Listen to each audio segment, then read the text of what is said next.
Olá mundo, tudo bem? Sejam bem-vindos a mais um episódio do podcast Vida de Programador. O podcast que traz para vocês monstros sagrados da área de tecnologia. E hoje nós temos um deles aqui conosco, que é o grande Casey Monstro. Tudo bem, Casey? Opa, tudo bem sim, cara. E aí, tranquilo? Tranquilo! E só para começar, eu queria dizer que onde eu estou gravando aqui está relativamente frio, não está muito frio, mas eu fiz questão de estar de meias e chinelos para esse episódio. É um episódio especial. Daqui a pouco a gente explica essa questão, né? Mas antes disso a gente vai para o nosso momento rápido de leitura de e-mails e a gente já volta para falar com ele. You have an email.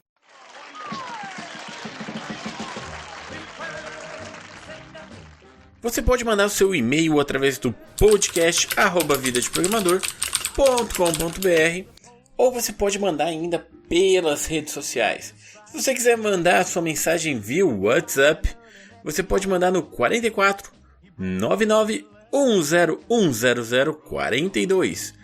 Esse é o nosso número exclusivo para o Vida de Programador.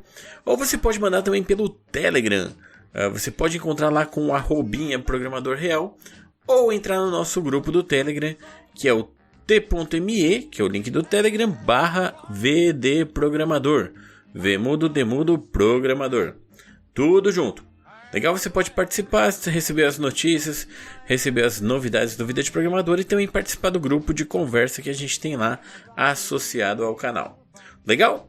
Então, vamos lá. Nós não temos nenhuma mensagem de e-mail propriamente dito. Ou talvez com esse tempo eu possa ter perdido alguma coisa, apagado sem ler. Brincadeira, eu não faço isso. Mas tem uma mensagem que chegou pelo WhatsApp. E eu vou colocar aqui para vocês porque foi uma mensagem de voz do Paulo de Anápolis. Então escuta só. Boa tarde, André. Beleza, cara? Satisfação poder falar diretamente com você. Acho muito bacana o seu trabalho aí, o Vida de Programador. E eu sou o Paulo aqui de Anápolis, Goiás. Eu queria deixar um recado, né? Falar que eu sou fã também do seu trabalho. Prazerzão, cara. Desculpa o tamanho do áudio aí. Eu converso pra caramba. Acompanho. Não tem, como falei pra você, sou iniciante, não tem muito conhecimento técnico e tal. Às vezes tá colaborando ou conversando, alguma coisa assim a mais, mas eu acompanho e gosto muito do trabalho e, se Deus quiser, pretendo estar mais engajado e aprender, né? Brigadão, cara. Que Deus te abençoe. Sucessão. Sim, eu aceito mensagens de voz. Você pode mandar também se você quiser. Valeu, Paulo, pela mensagem. O Paulo deu uma sugestão bem legal. Eu deixei só o começo da mensagem dele e o final, mas deu pra pegar bem legal. Uma sugestão muito boa a respeito de educação, coisa que eu tô bem envolvido. Foi um tema bem legal e de certa forma até polêmico. Vamos organizar para falar disso em algum momento aqui. Valeu! E eu queria aproveitar também para falar que você pode apoiar o Vida de Programador. Se você quiser apoiar, você pode olhar o nosso Apoia-se. É o apoia.se/Vida de Programador, tudo junto. E você pode ver algumas recompensas que você tem lá, coisas bem legais. Você pode também dizer que você apoia o projeto mais legal do universo, que a gente trabalha com podcasts, tirinhas, vídeos e etc. Você pode fazer parte também do nosso grupo secreto de apoiadores no Telegram e participar junto com a gente. Quem que já apoia o Vida de Programador? Nós temos aqui o Alberto Iano, o Felipe Pinto, o Renato Piovesano, Vitor Dutra, Michel Wilhelm, Júnior Alves, Wagner Rogério, Valdecir Carvalho, Alexandre Custódio, Jorge Alfradique, Rafael Profeta, Vinícius Teixeira, Rodrigo Portilho, Gustavo Guanabara, Davi Anabuque, Marcelo da Alcântara, Marcelo Hashimoto, Luciano Shinoda e José Wellington. Muito obrigado pelo apoio de vocês. Aqueles apoiadores que não entraram ainda no grupo do Telegram, pode me dar um grito, tá? Eu passo para vocês o grupo secreto. E é isso aí, gente. Vamos fazendo cada vez um projeto mais legal, muito melhor com o apoio de vocês. Muito obrigado. Tá? Então dê uma olhada lá no Apoia-se se você quiser apoiar. E é isso aí. E um recadinho rápido da nossa loja. Não deixe de passar na vidadeprogramador.store para ver os produtos supimpas que tem para programadores, para pessoas que gostam de coisas de TI em geral. Você tem lá canecas, camisetas e coisas supimpas, com frases supimpas, tudo muito supimpa. Aproveita e dá uma olhada. vidadeprogramador.store. Legal? Então vamos lá para a nossa conversa com o grande Case Monstro.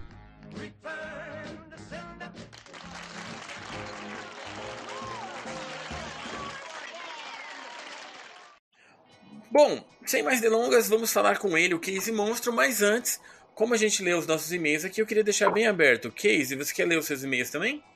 Não, já dei uma olhada hoje de manhã, tava tranquilo. Beleza. Então vamos apresentar para vocês quem está aqui com a gente, que muitos já conhecem, talvez como Case Monstro, talvez como Alexandre, talvez como outra coisa diferente, ou como o cara que faz aquelas coisas muito legais na Campus Party que a gente gosta de tirar foto junto. Case, quer se apresentar pro pessoal? E aí, galera, tudo bem com vocês? Bom, meu nome é Alexandre, apesar que poucas pessoas me chamam de Alexandre. Meu apelido mais antigo, por incrível que pareça, é Sandman. Sandman? Sandman. Pouca Igual gente o e-mail? me chama assim. O Sandman do Neil Gaiman. Cara, eu confundi com Postman, desculpa. Não.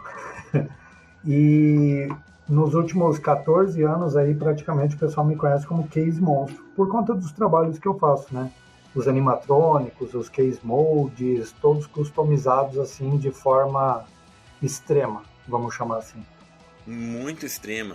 Mas explica aí, o que é um case desse, para quem não está vendo nada, só está ouvindo aqui o áudio? Pessoal, case mold, na verdade, é a área do tuning, né, que o pessoal costuma fazer nos carros, só que voltada para computadores, né? Então é o tuning dos computadores, é você colocar cooler, colocar luz, colocar uns aparatos diferentes que não são comuns de um gabinete de computador. Mas, no meu caso, o Case Monstro vem justamente porque os que eu faço são todos customizados do zero. E o mais famoso deles, né, é o próprio Homem de Ferro, que é uma armadura que eu tenho de 1,84 m e que ela é um gabinete de computador, ao mesmo tempo que é um animatrônico. Então, por isso, Case Monstro. Massa. Se você já foi na Campus Party, você já deve ter visto, tirado foto junto com o Homem de Ferro, com o Hulk, que ficou gigante. E se você não foi na Campus, você viu qualquer reportagem em vídeo, sempre eles passam lá e filmam, porque é muito legal, né? Sim, verdade. Tem uma repercussão muito boa esse trabalho. Nossa. E aquele Homem de Ferro, ele tá ativo ainda? Tá aqui do meu lado. E é o computador que você usa? Na verdade, o computador que eu estou usando agora é o dele. É o que fica dentro dele, né? Que massa. A parte animatrônica dele está desligada. Eu acabei desmontando faz algum tempo, mas eu já separei um material aqui e vou religar essa parte animatrônica dele. Mas o que significa exatamente animatrônico? O que quer dizer? Na verdade, toda vez que você tem um objeto que tem uma aparência de qualquer objeto que tem algum tipo de animação, movimento, iluminação, e você coloca essas coisas nessa construção, vamos chamar assim, nesse trabalho artístico, né? Esse objeto se torna um animatrônico. Então, por exemplo, se eu tivesse um homem de ferro de 1,84 m que não tivesse nada de sinalização, né, apenas estático, ele seria apenas um boneco, uma action figure gigante. Sim. Porém, se eu coloco iluminação, eu coloco movimento, ele sai de uma action figure e se torna um animatrônico, porque eu estou dando vida àquele personagem executando alguma coisa que é característica do personagem. Massa, muito legal.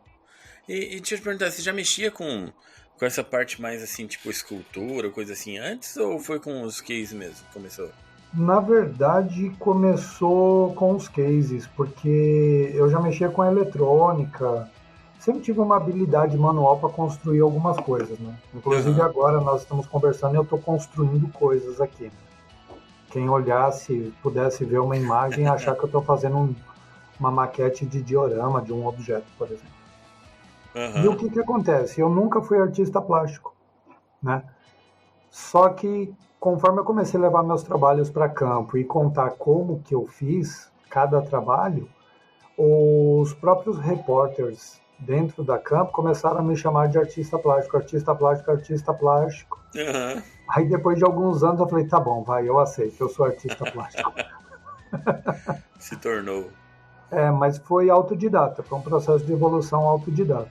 Que legal, você pegou o que pela internet as formas de fazer? A primeira vez que eu fiz alguma coisa foi uma cabeça de dragão. Aham. E eu pesquisei 5.000 imagens de dragão para poder escolher as mais legais para me inspirar. Caramba. E combinei que um amigo meu, que na época era desenhista de joia, modelava joias, ele ia em casa para fazer a modelagem do isopor para ficar parecendo a cabeça do dragão. Aham. Só que meu amigo teve umas dificuldades e não pôde ir. E eu fiquei olhando aquela pilha de isopor com estilete na mão. Eu olhei a pilha de isopor, olhei o estilete e falei, bom, é uma pilha de isopor, o máximo que eu vou ter que fazer é outra pilha de isopor, né? Então eu vou tentar. E aí eu comecei a modelar. E foi muito legal, porque foi uma experiência que me ensinou a seguinte coisa. Nós precisamos fazer as coisas e não ter medo de errar. Fato. E quando eu comecei a modelar essa cabeça de dragão, depois de umas 2 horas eu olhei assim, falei, caracas, eu fiz um jacaré. Aí eu fiz uma análise assim extremamente profundo, né? Qual está mais próximo de uma cabeça de dragão? Um bloco de isopor retangular grande ou uma cabeça de jacaré? Aí eu falei, bom, a cabeça de jacaré está mais perto de um dragão, né? Então, minha evolução foi positiva. Verdade.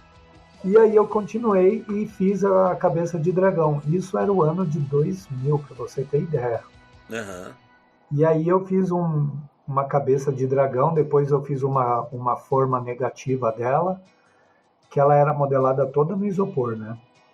Aí fiz uma forma negativa dela, dessa forma negativa eu tirei uma cópia em fibra de vidro, e essa cópia em fibra de vidro eu fiz vários trabalhos, né? Os olhos são 2 coolers vermelho, a boca do dragão principal entre as presas, quando você aperta um botãozinho escondido, a presa vai para frente, é o drive de CD-ROM. Que legal. Ficou muito legal. E eu apliquei nesse projeto mecânica, né? Para dar vida ao personagem. Tanto a posição do cooler vermelho, para poder dar uma vida para o personagem, o movimento do CD-ROM. E foi um projeto, assim, muito legal. Foi o primeiro projeto que eu fiz, né? Massa. Você tem ele em vídeo, alguma coisa online ou não?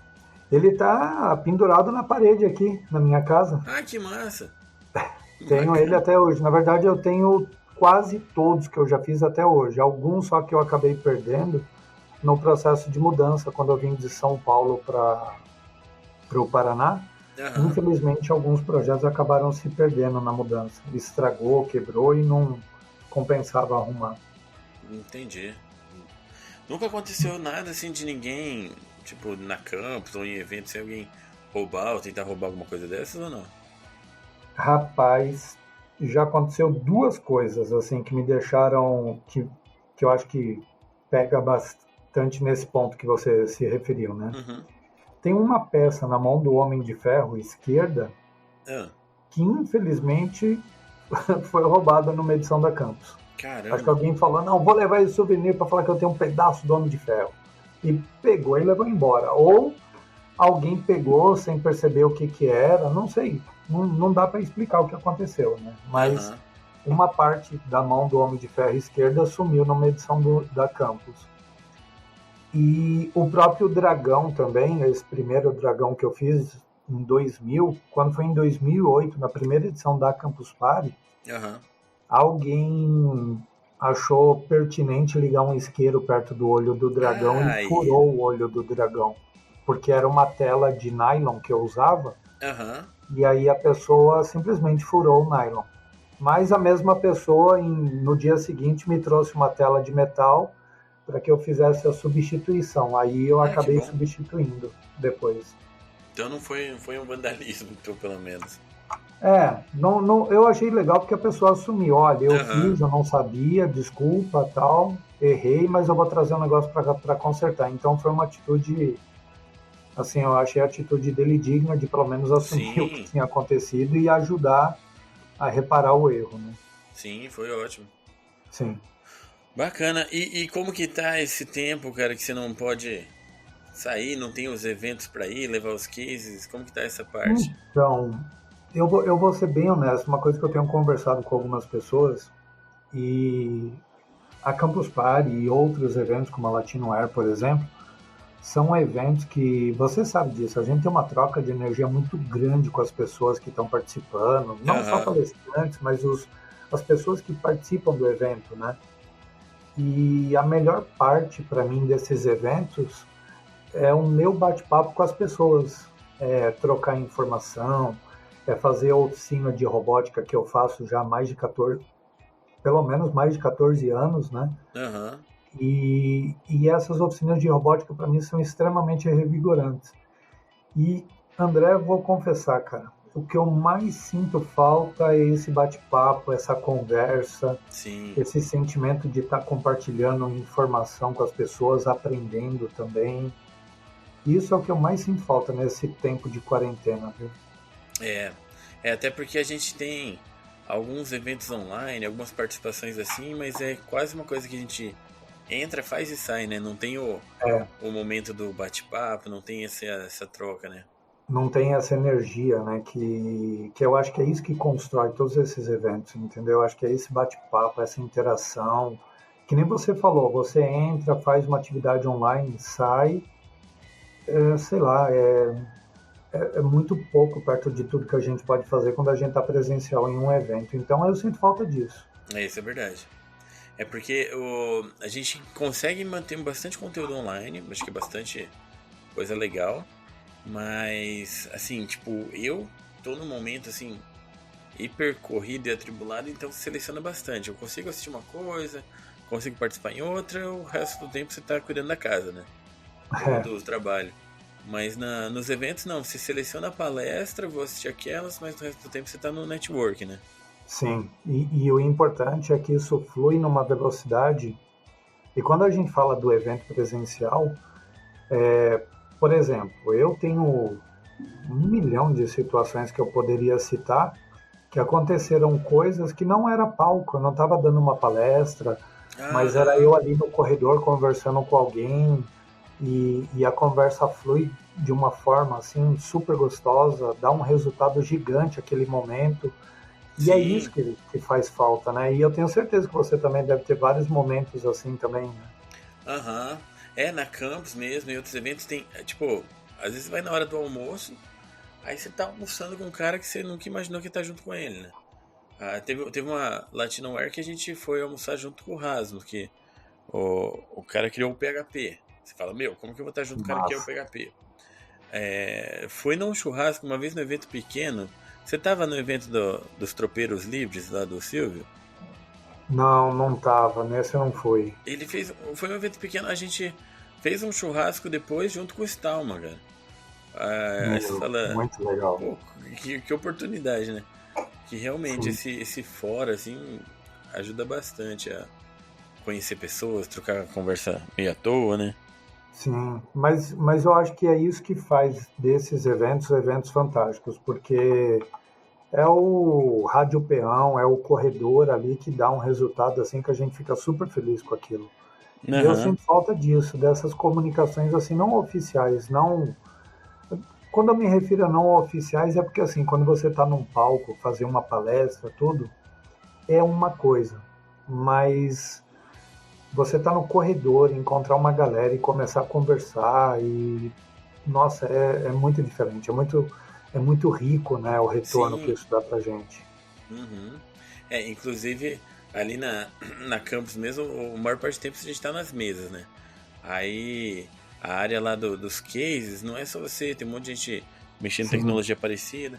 Ah, eu lembro que eu várias vezes encontrei o Tesk lá perto, fazendo os experimentos dele e conversando com os alienígenas lá pelo computador, fazendo as maluquices.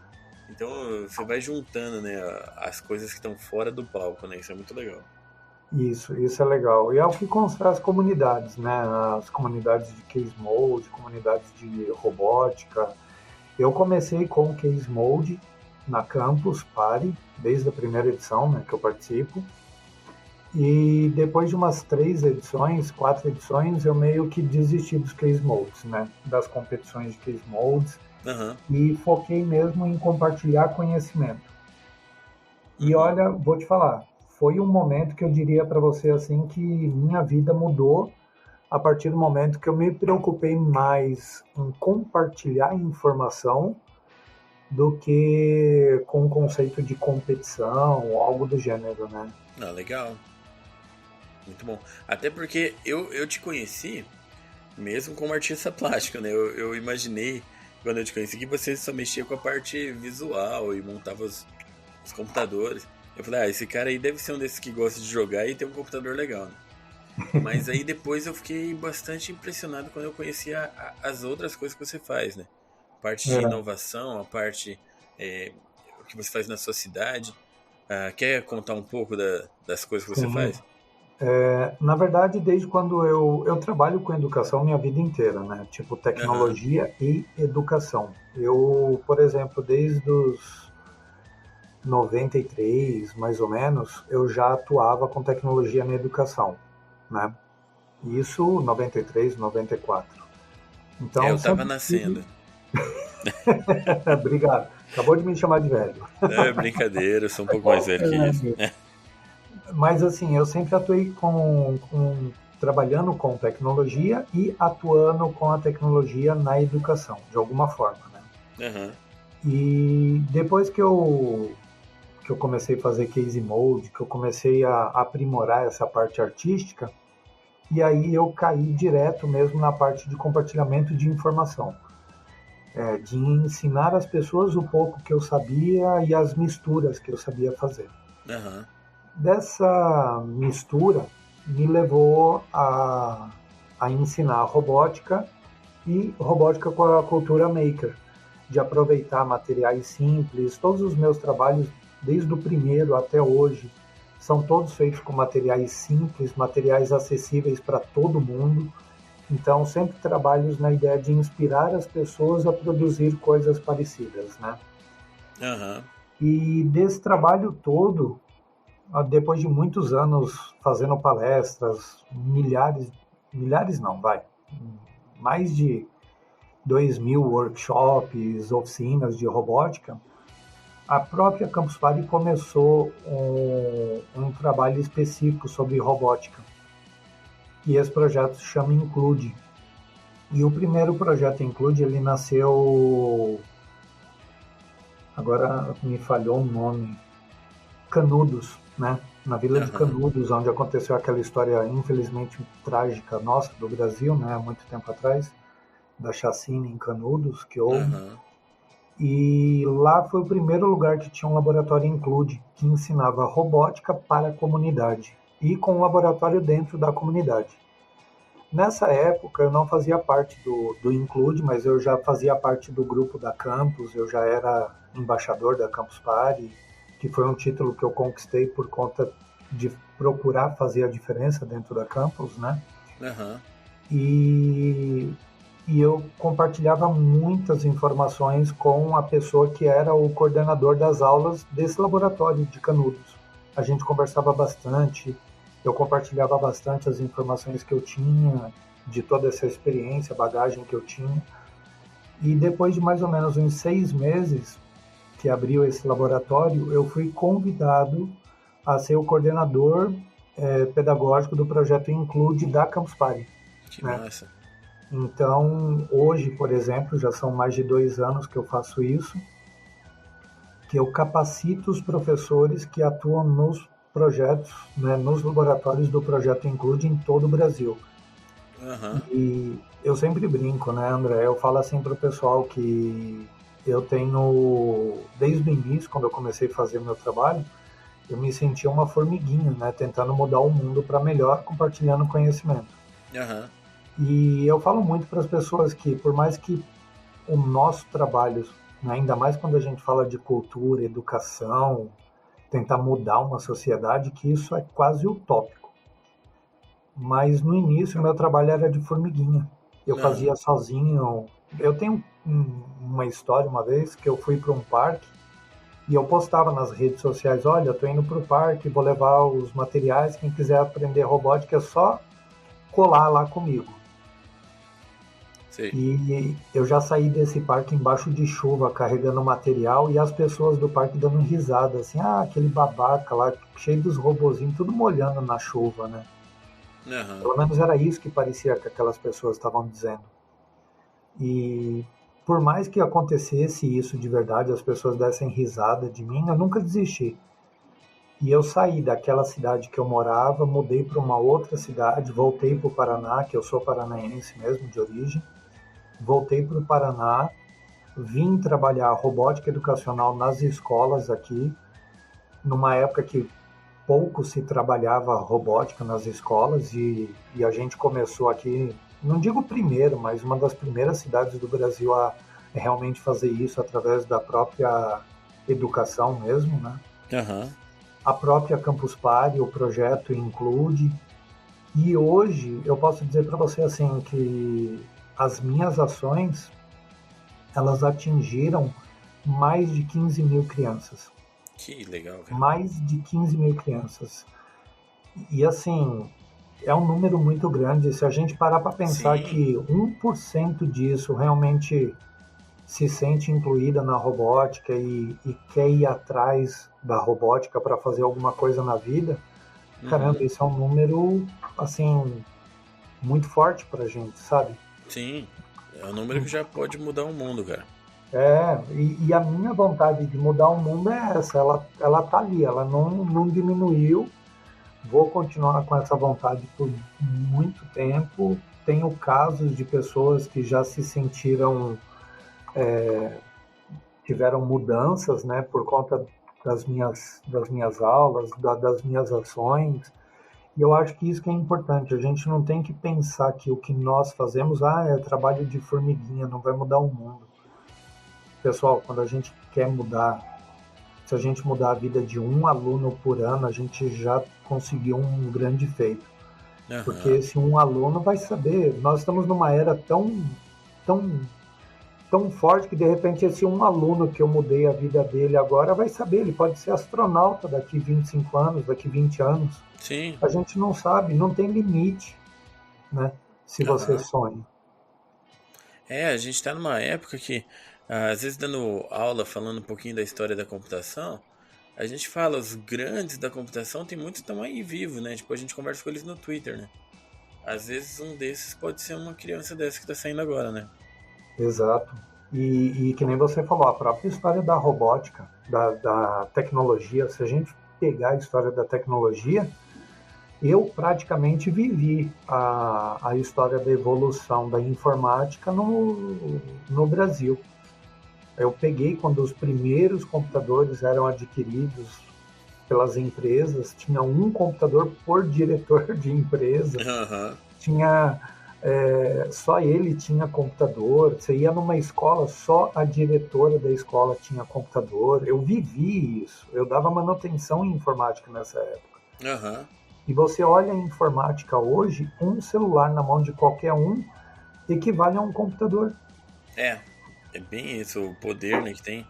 É uma evolução muito grande. Então, assim, a história é muito recente. E para que um aluno nosso possa ser uma pessoa de destaque dentro dessa história, não é difícil. Não, isso é verdade, porque você está abrindo uma oportunidade que, infelizmente, pouca gente tem, né? Você está criando novas oportunidades, né? Exato, exatamente. Não, cara, isso é impressionante mesmo, cara, isso é... E esses laboratórios Include, eles estão onde? Eles estão junto com escolas? Na verdade, os laboratórios Includes, originalmente, quando eles nasceram, eles não tinham vínculo especificamente com nenhum órgão público, né? Então, eles eram os primeiros, né? O primeiro, principalmente, ele foi particular, né? Foi de cunho particular, a abertura dele, o teste, tudo foi particular. Mas com o passar do tempo, o projeto foi ganhando uma dinâmica um pouco mais forte, E por consequência dessa dinâmica, né, e para atingir um maior número de crianças, né, em maiores regiões, hoje o Include ele atua tanto com investimento particular, né, um empresário quer patrocinar, ele patrocina um laboratório, ou, por exemplo, com ligação pública, né? Então, um órgão público quer fazer um investimento, uma prefeitura, elas conseguem fazer a parceria e tornar viável a abertura de um laboratório Include na região ali onde eles administram. E hoje o Include está espalhado pelo Brasil. Nós temos o Include Bahia, Goiás, Brasília, grandes quantidades, Goiás e Brasília, né, especificamente. Tem Santa Catarina, tem novas unidades para abrir, por exemplo, em regiões como São Paulo, Rio de Janeiro, outros estados, assim dizendo. Mas o número de laboratórios hoje funcionando já passam dos 45 laboratórios. É bom que está expandindo, cara. Quanto mais chegar, cara, melhor. Exatamente. Eu tenho uma frase, né, que eu digo assim, tecnologia especificamente, né? Quando nós falamos de cultura, você tem uma cultura difundida e compartilhada quando você realmente vê as pessoas da comunidade falando sobre cultura. Então, por exemplo, dentro desse trabalho de robótica educacional que o Include leva para as comunidades, se você pensar que os nossos alunos da periferia, eles olham para a sucata, eles já começam a pensar o que daria para montar de robô, como que daria para reaproveitar aquela sucata eletrônica para fazer alguma coisa diferente, como misturar aquilo com o famoso Arduino e produzir um robô, isso sim é cultura. Né? A cultura tecnológica está chegando na comunidade porque a comunidade começa a olhar para aquilo e ver que faz parte. Então, o meu sonho é um dia em uma região que a gente atende com o projeto Include, as crianças estejam brincando numa praça com robôs, feito com sucata, com materiais simples, mas usando todo o princípio ali do que a gente está difundindo para elas. Que legal, cara. Isso é muito bom. E daí entra um monte de coisa junto, né? Só de falar em sucata, você já pensa em reaproveitamento, já pensa em como dar um destino legal para as coisas, né? Exatamente. A gente conversou uns episódios atrás sobre isso, sobre o que fazer com o que sobra de tecnologia, o que sobra de equipamento. É um bom caminho. E sabe o que é mais legal quando a gente fala de trabalhar com esses materiais? É que isso é como se fosse uma porta. Porque a partir do momento que o aluno entende que ele consegue usar esses materiais, sucatas, reciclados, aplicados junto com robótica, e ele pode construir coisas, a evolução desse conceito, desse pensamento do eu posso fazer, ela pode levar um aluno que vai de um robô de movimento pequeno, básico, né, feito com Arduino, motor, roda, controle remoto, tudo, né, Bluetooth, ou mesmo controle de videogame. Mas se o aluno sabe construir isso, ele entende esse mecanismo, o princípio é o mesmo para ele pensar em uma automatização de uma cadeira de roda, entendeu? E se o aluno consegue fazer essas ligações de ponto, de entender que a lógica, o raciocínio é o mesmo, o que muda é só o material que ele vai usar, o motor tem que ser um motor mais forte, a bateria tem que ser uma bateria mais forte, a ponte H precisa ser uma ponte H mais forte, mas a lógica por trás de toda a construção ainda é a mesma. E isso é fantástico, porque quando o aluno consegue fazer essa ligação do que ele aprende no laboratório, do que é simples, mas pode se tornar algo fantástico, quando o aluno vira essa chave, é como diz Albert Einstein, né? Uma mente que se abre para novos conhecimentos nunca volta ao seu tamanho original. E é exatamente isso que acontece com o nosso aluno. E é um momento fantástico, entendeu? Quando a pessoa entende isso. Cara, muito bom, até porque no Brasil, cara, pra mexer com isso tudo é muito caro, né? Você não tem a possibilidade de ficar comprando esses equipamentos e trocando com uma facilidade, a gente acaba sendo muito criativo às vezes, né, para conseguir empreender, para conseguir fazer uma inovação, né? Certeza. E aí você coloca isso nas crianças já, então eles já começam a ver possibilidade onde não existe, né? Então isso é muito legal. Exato. E isso que é a verdadeira inclusão, sabe? Porque falar que tem laboratório de robótica e que usa equipamento da NASA no laboratório, mas a criança não se sentir parte daquilo, não se sentir pertencente a esse novo mundo da tecnologia, é um laboratório que exclui a criança. É um laboratório que não põe a criança dentro desse futuro maravilhoso. Uhum. Agora, quando você vive essa realidade com materiais básicos, sucatas, e ensina a criança, primeiro, o pensamento criativo dela. Você valoriza o pensamento criativo dela. Segundo, você ensina ela a usar as ferramentas tecnológicas, a robótica em si. Programação em C, Arduino, acessórios para Arduino, né? Tanto sensores, atuadores. E a criança cria uma base de raciocínio para assimilar isso e entender que ela pode fazer. Esse é um momento que eu falo que a gente vira a chave na cabeça da criança. Né? Uhum. É o momento que a criança vê que ela não vai precisar só do seu laboratório para ela fazer as coisas, né? Exatamente, exato. A criança se sente verdadeiramente protagonista no processo. Uhum, massa. Muito bom. E deixa eu te perguntar, pra quem, assim, sei lá, tiver com uma curiosidade, tiver passando borboletas assim na cabeça, falando, nossa, eu quero fazer isso aqui, tô muito longe do Paraná, tô muito longe do Case Monstro. Qual que é o caminho, assim, pra conseguir entender como montar um projeto desse, como fazer alguma coisa assim? Olha, sobre o projeto Include, né, existe a própria página do Include mesmo. Deixa eu só confirmar ela certinho aqui, mas eu coloco ela na descrição aqui pro pessoal. Ah, legal, eu vou te mandar então ela. Uhum.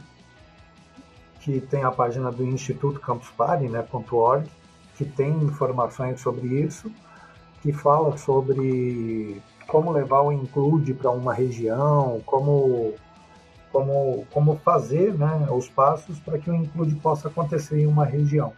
Uhum. E fora o próprio Include, né, para conhecer um pouco mais do meu próprio trabalho em si, eu falo que eu sou um maluco, porque eu defendo que... não, mas é sério, porque assim, se a gente falar em educação, eu me sinto uma pessoa muito crítica no sentido de educação. Porque eu acredito que a educação... isso eu estou falando de educação curricular, tá? Uhum. A educação curricular, ela é um dinossauro. Sim. Que está extinto há mais de 200 anos. E, pessoal, eu falo isso com convicção e eu provo para vocês por que eu falo isso com convicção.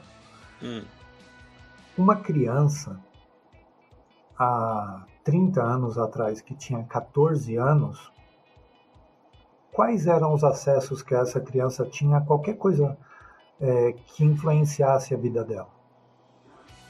Eu respondo para vocês.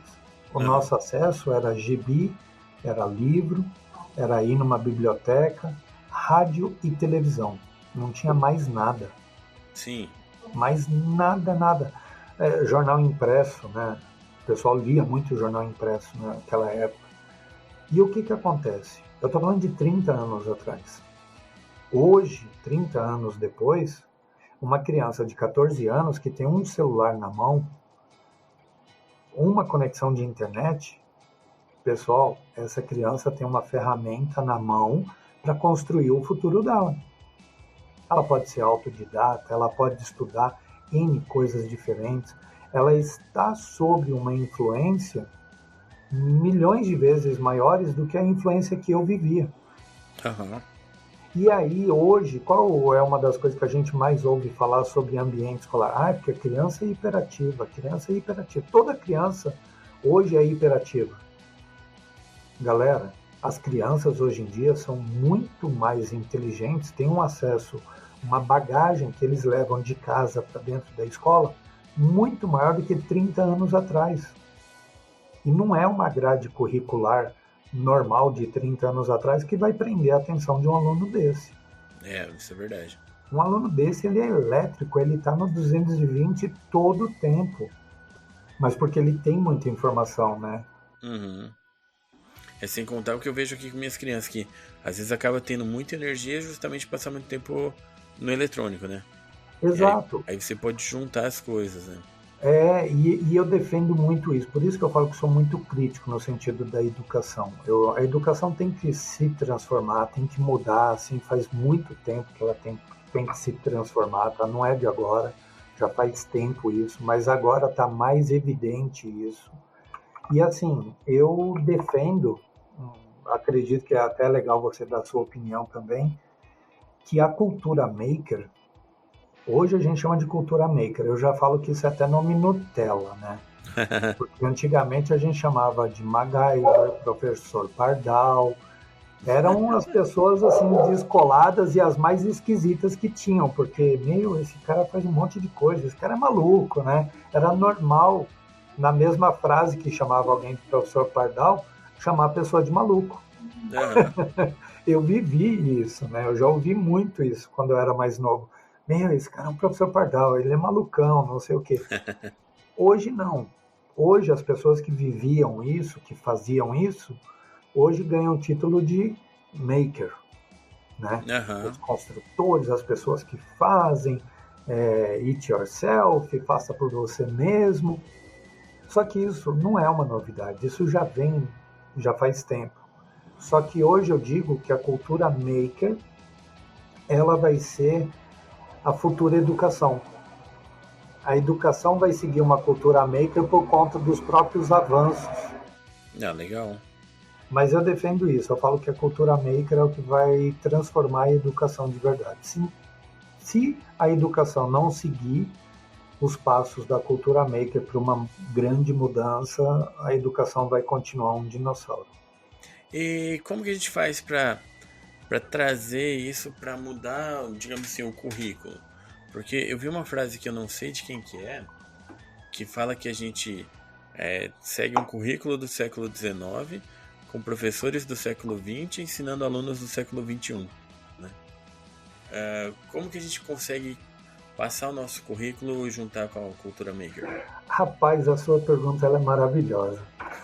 Eu tenho uma frase que eu falo e que toda vez que eu falo ela, principalmente se eu estiver dando palestra em faculdade, eu vejo os professores arregalar os olhos, assim, do tipo, meu Deus, esse cara tá falando isso. Mas é uma coisa que eu falo e eu falo com muito orgulho. Em um anfiteatro, em uma faculdade cheia de alunos fazendo vários cursos, eu pergunto, quem aqui está fazendo engenharia elétrica? Quem aqui está fazendo engenharia da computação? E o pessoal levanta muito a mão. Né? Eu digo assim para eles, pessoal, se no final do curso vocês saírem para competir um mercado de trabalho e você só puder apresentar o teu diploma para provar que você fez o curso, você é a média. Verdade. Você é a média. Então, para você não ser a média, para você estar acima da média, o que eu dou de sugestão para todo mundo há anos é: pegue o teu conhecimento, construa um trabalho físico que prova o que você aprendeu e faça com que esse teu trabalho tenha reconhecimento, faça com que ele seja visto. E aí, galera, fica a dica que eu dou para todo mundo. Levem esses trabalhos ricos em conhecimento para eventos como Campus Party, Latinoware. Mostrem, olha, eu fiz isso, olha como que eu fiz, olha como eu apliquei tal conhecimento. E mostrem isso, entendeu? Porque na hora que você tiver que competir uma vaga de trabalho, você falar, eu me formei. Mas fora isso, eu tenho esse trabalho que eu expus em tal evento e que eu mostrei aqui os conhecimentos aplicados. Isso te torna uma pessoa à frente dos outros 65 que fizeram o mesmo curso que você. Eu defendo muito isso. Eu falo que as pessoas têm que expor as capacidades que elas têm para conseguir, então, a partir disso, uma coisa que é novidade no Brasil, mas que está começando a acontecer, que é a meritocracia. É você provar que você tem certos conhecimentos e esses certos conhecimentos te abrirem portas. Você tem que criar uma ponte, né, para chegarem até o seu conhecimento, não só pelo seu currículo, né? Exatamente. Não pelo LinkedIn, mas a pessoa vê o que você sabe, né? Exato. Você construiu ali um portfólio, cara, que é muito melhor do que um GitHub, né? Sim. E é legal falar disso porque, por exemplo, eu sou uma pessoa assim, eu fiz 4 faculdades. Comecei com filosofia, segurança da informação, redes e pedagogia. E eu não terminei nenhuma das 4. Bill Gates também não, né? Hã? Bill Gates também não. Só que assim, eu viajo pelo mundo fazendo palestras, workshop, ensinando as pessoas. Uma coisa que muito aluno universitário sente um pouco de dificuldade, que é aquela coisa da própria pesquisa, de ter que pesquisar porque o professor não ensina. Né? É uma frase muito comum que a gente escuta.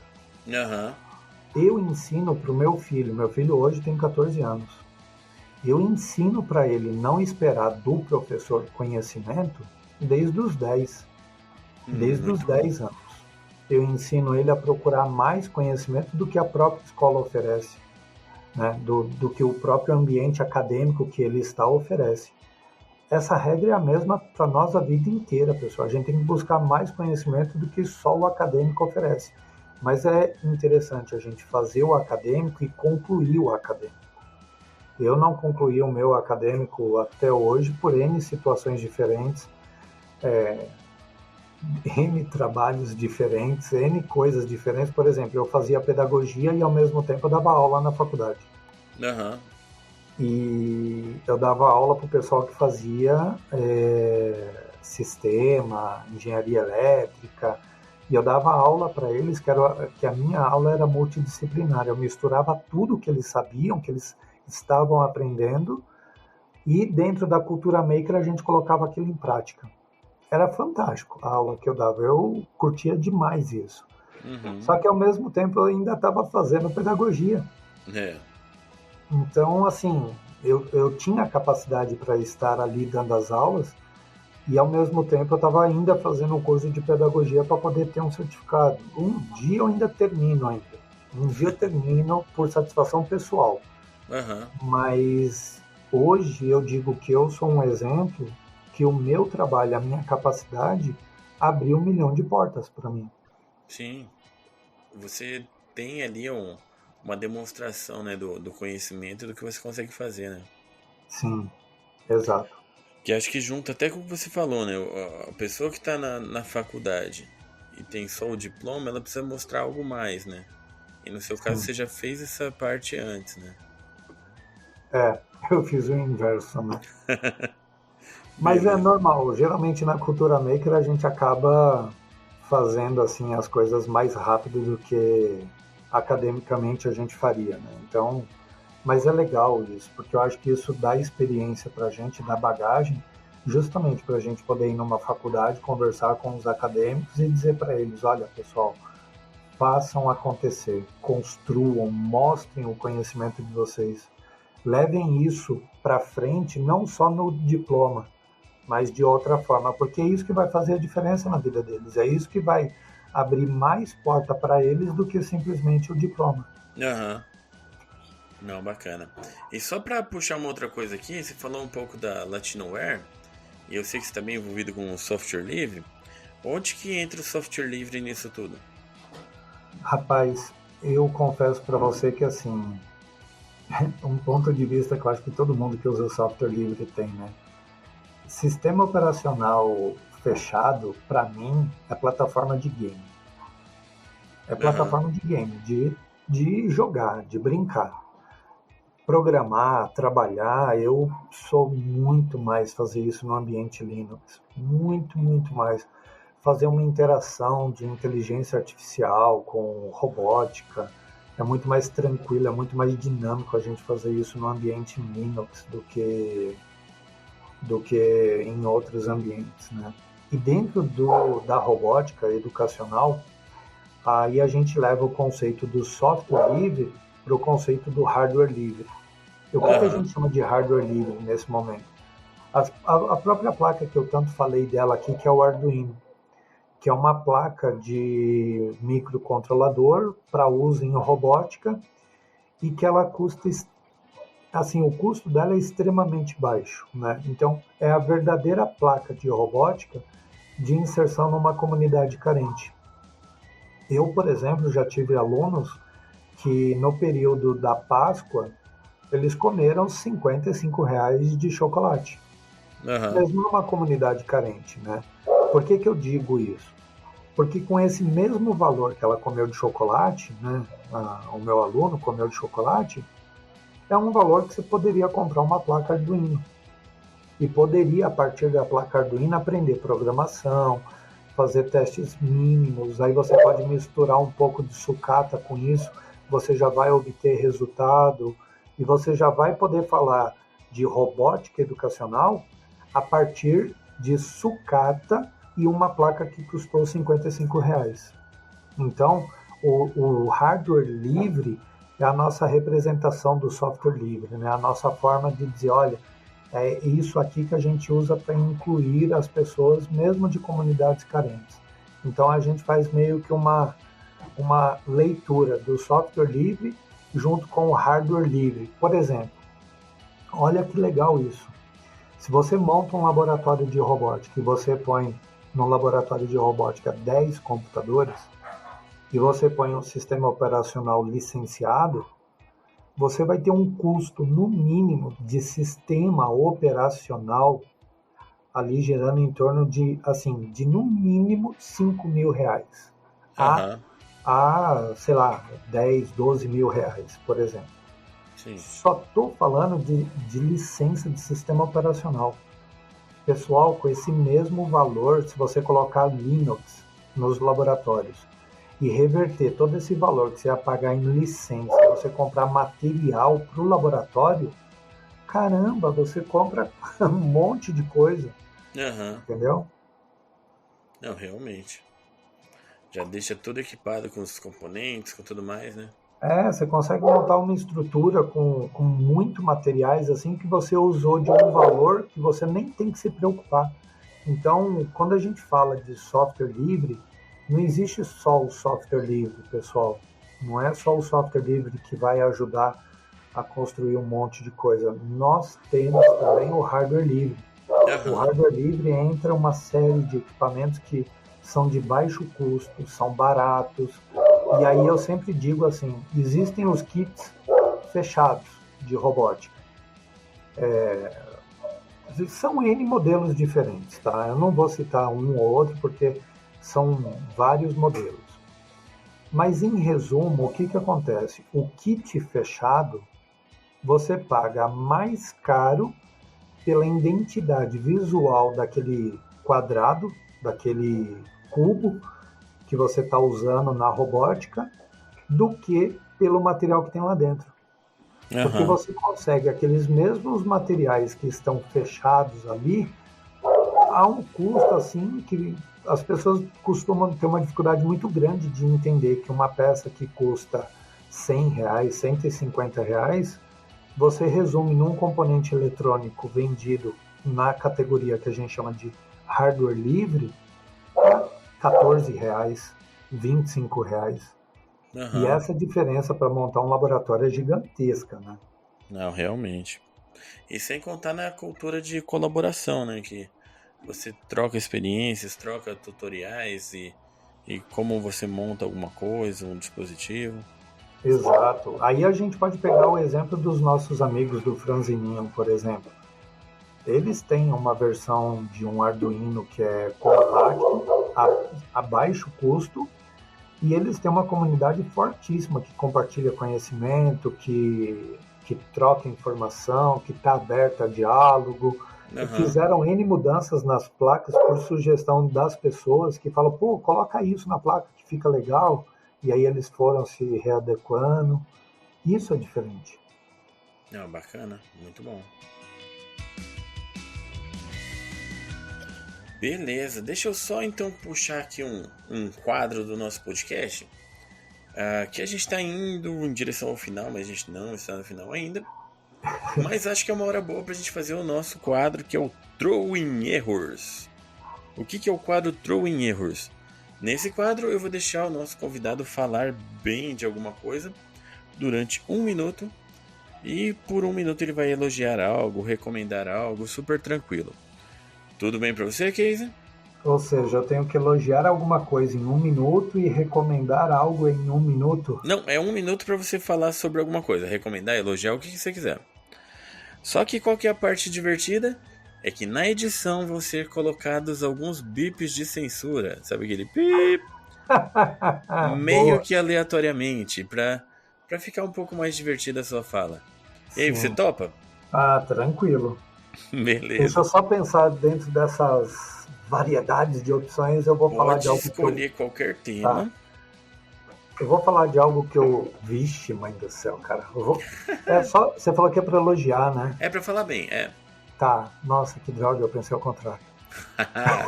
Porque senão fica muito fácil de censurar, né? Se estiver falando mal. Ai. Beleza. Qual que é o tema?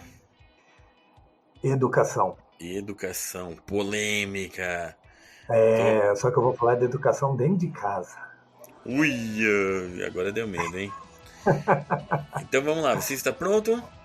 Sim, tô pronto. 3, 2, 1, go! Olha, eu gostaria de falar muito aos pais que dentro desse período de quarentena, com as crianças dentro de casa e fazendo uso da como uma ferramenta ali para ajudar nesse processo da interação junto com os filhos. Tanto os pais que sabem os filhos a usar a tecnologia como uma ferramenta de quanto aqueles pais que desenvolvem os filhos a usar para se desenvolver. Né? Na verdade é a mesma coisa, só que atuando de formas diferentes. Essas atitudes mostram o quanto os pais para lidar com a tecnologia junto com a educação e um ambiente, então, que para nós é uma novidade gigantesca no Brasil, que é esse ambiente dentro de casa.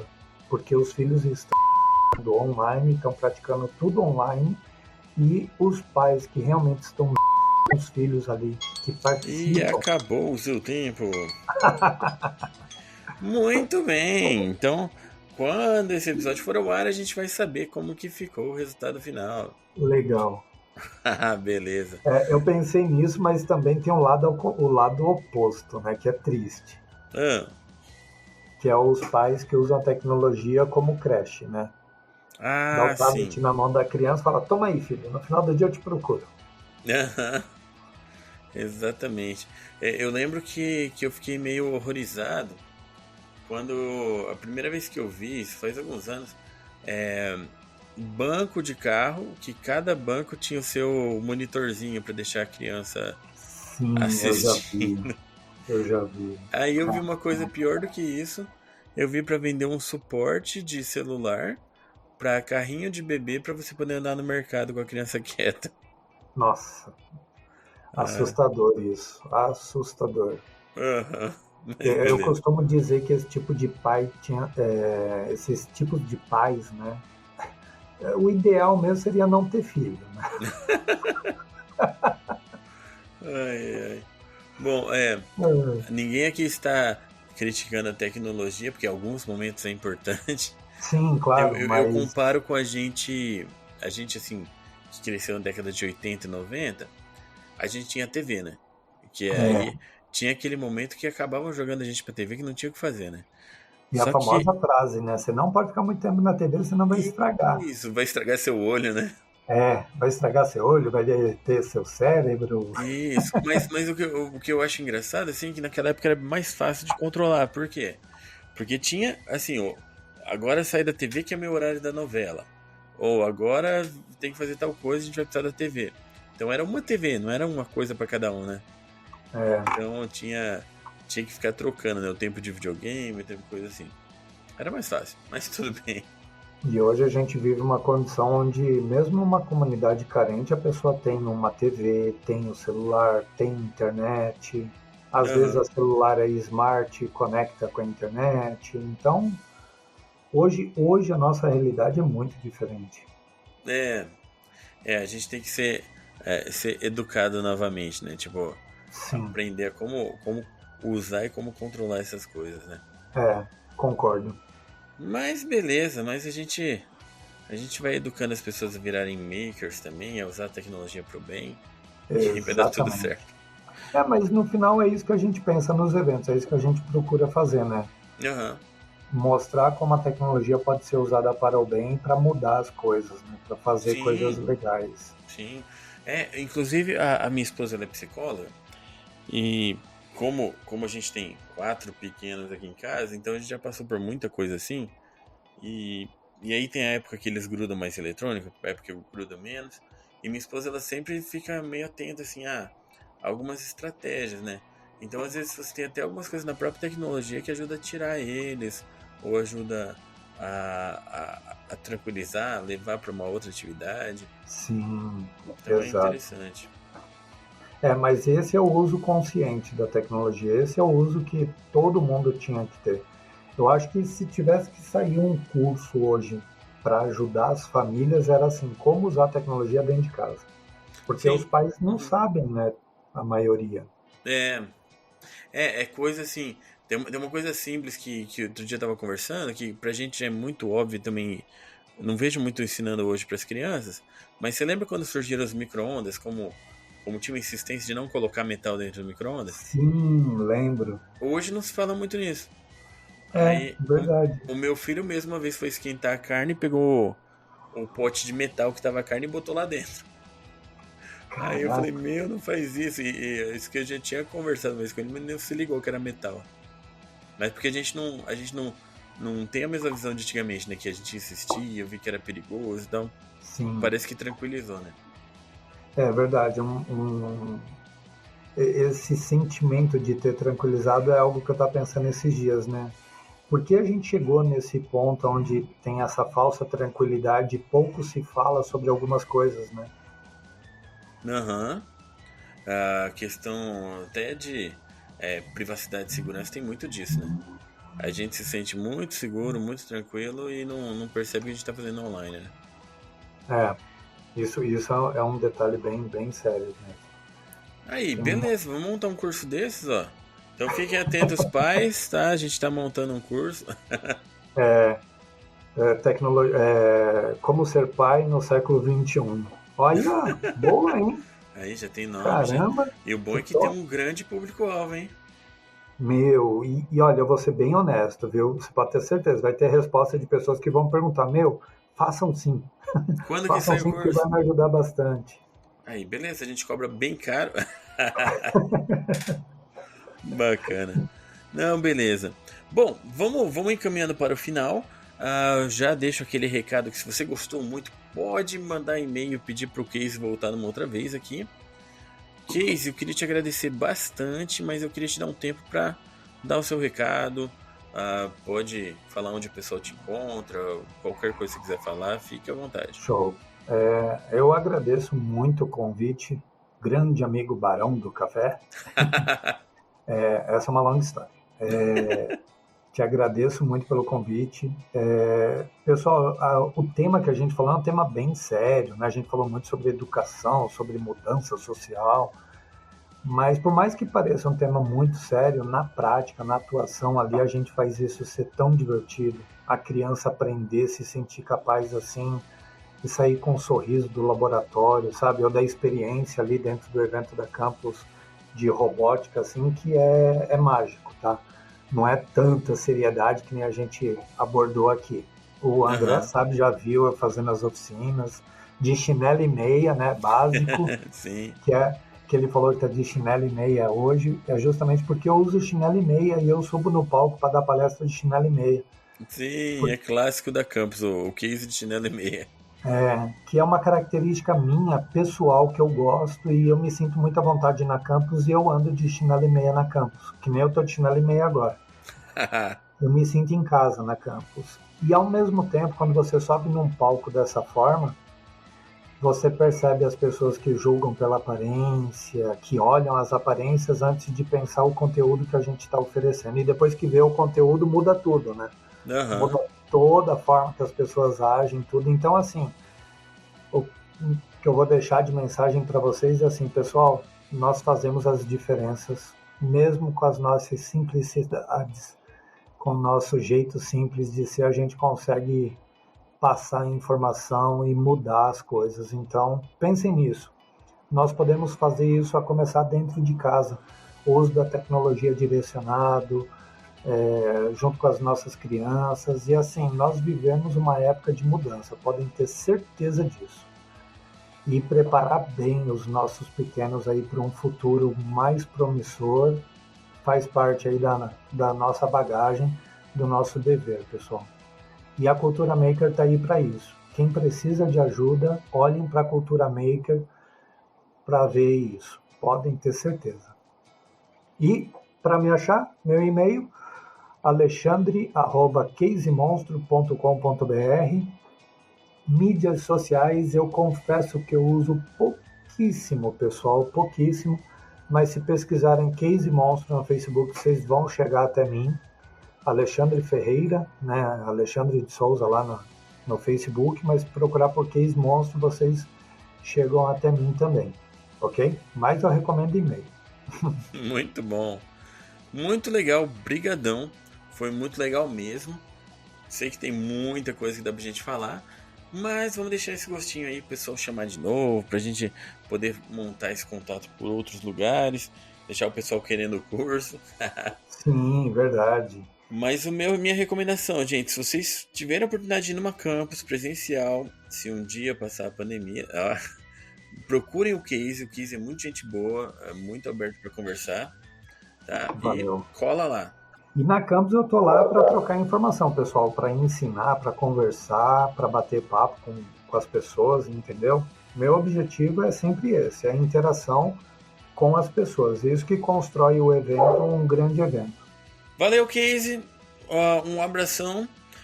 Muito obrigado a todo mundo que ouviu a gente até aqui. Vocês sabem que vocês podem acompanhar a gente no podcast. Tem vários episódios muito legais. Se você não ouviu, você pode ouvir. Você pode apoiar a gente também, como eu falei na parte de sessão de e-mails.